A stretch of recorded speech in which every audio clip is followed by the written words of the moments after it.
Just look at how beautiful it is. I love a good rainy day. Anyway, welcome back to part 2 of my houseplant tour video, guys. I'm starting the video out with a shot of outside because currently I have a couple of my houseplants out there. And it's a beautiful day. I have the front door open. I'm getting that beautiful breeze from the wind and the rain coming into the house. But like I said, I have a couple of houseplants out there. I have a couple of houseplants out there that I want to point out to you guys. Hence, we're starting out like this. So I have a Ficus elastica plant right there. It's still pretty warm. It's November 11th, I think. And it's been outside overnight. It's doing well. I've got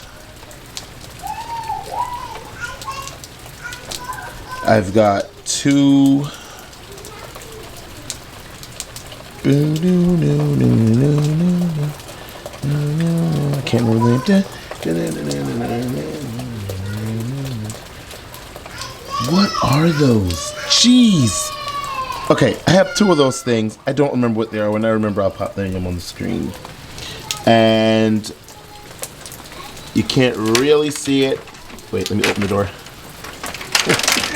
Okay, right there, there's a little olive tree that I'm going to be bringing inside to overwinter. So those are the plants that I have outside that Eugenia topiaries, that's what they are. Eugenia topiaries. So those are my plants outside that will eventually make their way inside. So now let's take you around and I'll show you what I got in here.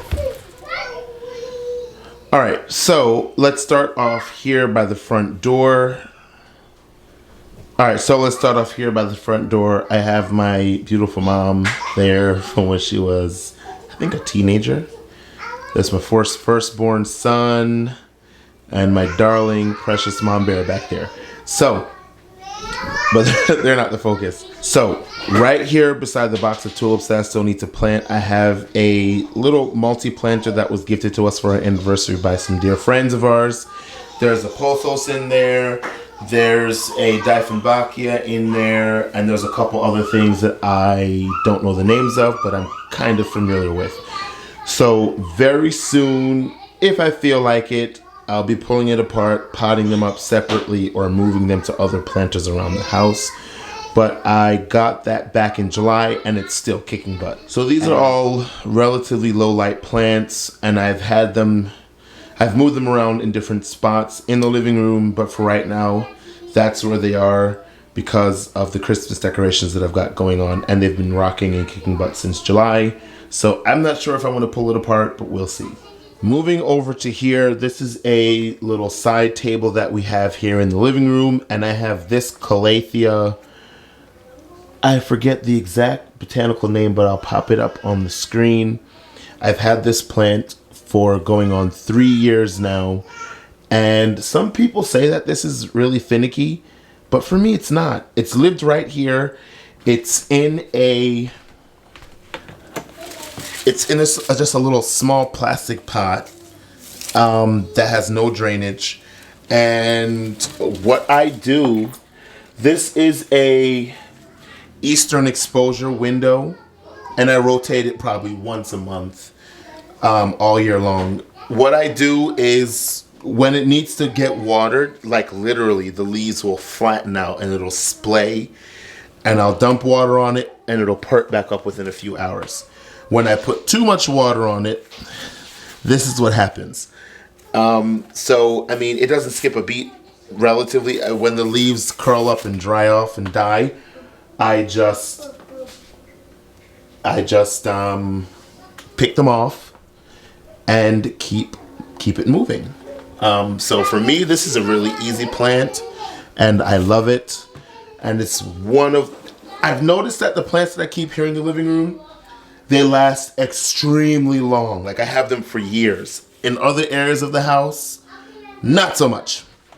But I'll show you what else I've got going on here. So this plant here in the corner, which I don't know the name of it, and I might pop it up on the screen, I don't know. It's lived in this room for the last 6 to 7 years. And it's the longest living houseplant that I have. I've moved it outside in the summers, and then in the springs, moved it back in. I've kept it in here all year long. It's gone months without watering. When we're gone for the holidays and all the windows are closed and there's no light coming into the house, this plant doesn't skip a beat. I mean, over the years, I've lost some leaves. I've had some die back, but it has never died. And I repotted it once into that pot there, and I only repotted it because the previous planter was ugly. My wife wanted me to get something that matched the decor in the room, so that's what I did. So as you can see, it's in a pretty dark corner, but it's butted up right to an east-facing window. And there, let me see if I can show you. You see my pine trees out there that I showed you in a video, I think last week or a couple weeks ago, I don't remember. I don't know when this video is coming out, but the pine trees limit the amount of light that makes it to that back corner. So, it's been doing its thing. It's been kicking butt and taking names, so I can't complain about it. So this is just a temporary placement, but on the floor next to this plant that we just went over, and where I currently have some temporarily staged reindeer. This is my Philodendron Prince of Orange. Now again, this is just a temporary placement, but this is one of my favorite philodendrons. That and the Bloody Mary philodendron that I have in the dining room that I'm getting ready to show you. I almost said den, but I don't have a den, I have a dining room. This was living outside, and it put on exponential growth this past growing season. I bought it as a 4-inch plant, and I mean, look at it. It's gorgeous. So, again, I keep it in this room. It does well. It kind of goes to sleep during the winter when it's inside. And when I move it outside in the spring, it perks up, it grows, and we repeat the process. So this is the dining room, and there are 2 windows. You can see one there and this one here. This is a west-facing window, and this is a south-facing window, I believe. I think it's south. I'm not sure. This plant doesn't typically live in here. This plant lives in the living room. But right now, my Christmas tree is in the spot where this plant lives. So it doesn't belong in here. It's also leaning, but it's growing. It's doing well. I want a better one, but they're really expensive. And I got this one really cheap, and it's been growing. And I've had it for about 3 years now. I hardly ever water it. I had succulents planted underneath of it at one point in time.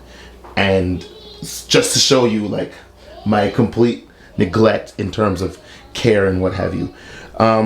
This is atypical. I typically don't have anything in the pot with it, but that is a, I think it's a Bloody Mary philodendron that I just brought in from outside, and I stuck it in there because I needed to water the philodendron and the ficus. And I have this kind of succession watering thing that I do. So if I have a smaller plant that needs watering and a larger plant that needs watering, I put the smaller plant in the planter of the larger plant, and I water the smaller one, let the water run through the smaller one into the larger one. So it's kind of like double duty. So it's been a couple of days, and I just, I just left it there. So, all right, so now I'm in my family room, and this room off to my left, there's an eastern exposure window, and off to my right, I think that's southern exposure. But right here on my mantle, I have flanking my Nutcracker Theater 2 Janet Craig Dracaenas. They were actually one plant. I separated them, potted them up in 2 different planters. On either side is where I keep my Eugenia topiaries, and then these normally are set in a little bit. But for right now, with Christmas decorations take the center stage. Up on the mantle here, Where this little arrangement is where I normally have my Ficus elastica. And over here, where this little display is, I normally have a Brazil trailing philodendron, which you'll see right now. Okay, so this is the last little area that I have houseplants. This little plant stand I bought last spring from, you know, my favorite store, Home Goods. And I bought it to put in this corner because this was going to be my original plant stand. But of course, it couldn't hold everything that I need. So this philodendron is just temporarily housed here while Santa Claus takes his spot on the mantle. I've got just a couple of supplies, a couple of random pots. That's a Hoya Crimson Queen, I believe. I'll go over this grow light in the third part of the series, but the light on the bottom is the same light that I have downstairs. If you didn't see the first part in this series, I'll link that video up above. I've got a couple of agaves, mangaves. I have 2 terrariums in the back that need to be redone. I've got a ZZ plant under there. This is the succulent arrangement that I did a few months ago. It actually lives on that shelf, but things are, of course, because of Christmas, like I've been saying all video long, things are a little awry right now. But that is pretty much it. But not too many plants upstairs, and these plants switch up all the time. I change them up all the time. Sometimes I have only terrariums displayed on this plant stand, so it all depends on what kind of mood I'm in. But that's pretty much it for this tour, guys. Thanks for watching.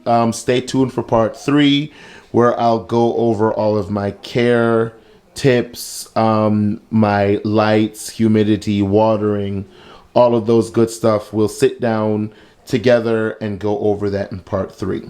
If you're not subscribed to the channel, go ahead and subscribe. Turn that post notification bell on. Make sure you give me a thumbs up. Go back if you didn't see part 1 and watch that video so you'll see the houseplants that I've got in the basement. Again, take care, guys. In all things, give thanks, and I'll see you in the next video. Take care.